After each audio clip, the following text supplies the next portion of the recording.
বর্তমান বিশ্ব পরিস্থিতি এমন এক সন্ধিক্ষণে দাঁড়িয়ে যেখানে ইরান এবং যুক্তরাষ্ট্রের মধ্যে একটি পূর্ণাঙ্গ যুদ্ধ কেবল আঞ্চলিক সংঘাত নয়, বরং এটি হতে পারে আধুনিক সভ্যতার জন্য এক বিশাল অর্থনৈতিক ও মানবিক বিপর্যয়। কারণ ইরানের হাতে রয়েছে বিশ্বের অন্যতম শক্তিশালী অস্ত্র হরমুজ প্রণালী। বিশ্বের 20% জ্বালানি তেল এই সরু পথ দিয়েই পরিবাহিত হয়। যুদ্ধ শুরু হওয়া মানেই এই পথ বন্ধ হয়ে যাওয়া। বিশ্লেষকরা আশঙ্কা করছেন এমনটা হলে তেলের দাম প্রতি ব্যারেল $150 ছাড়িয়ে যেতে পারে।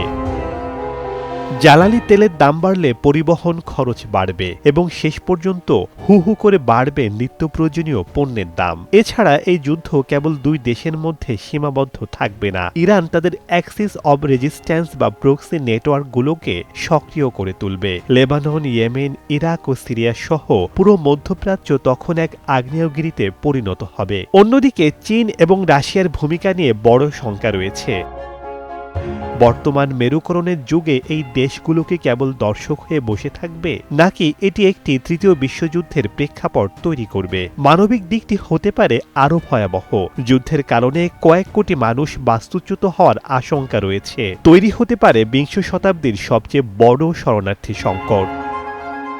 শেখ সাদি মারজান, সময় সংবাদ।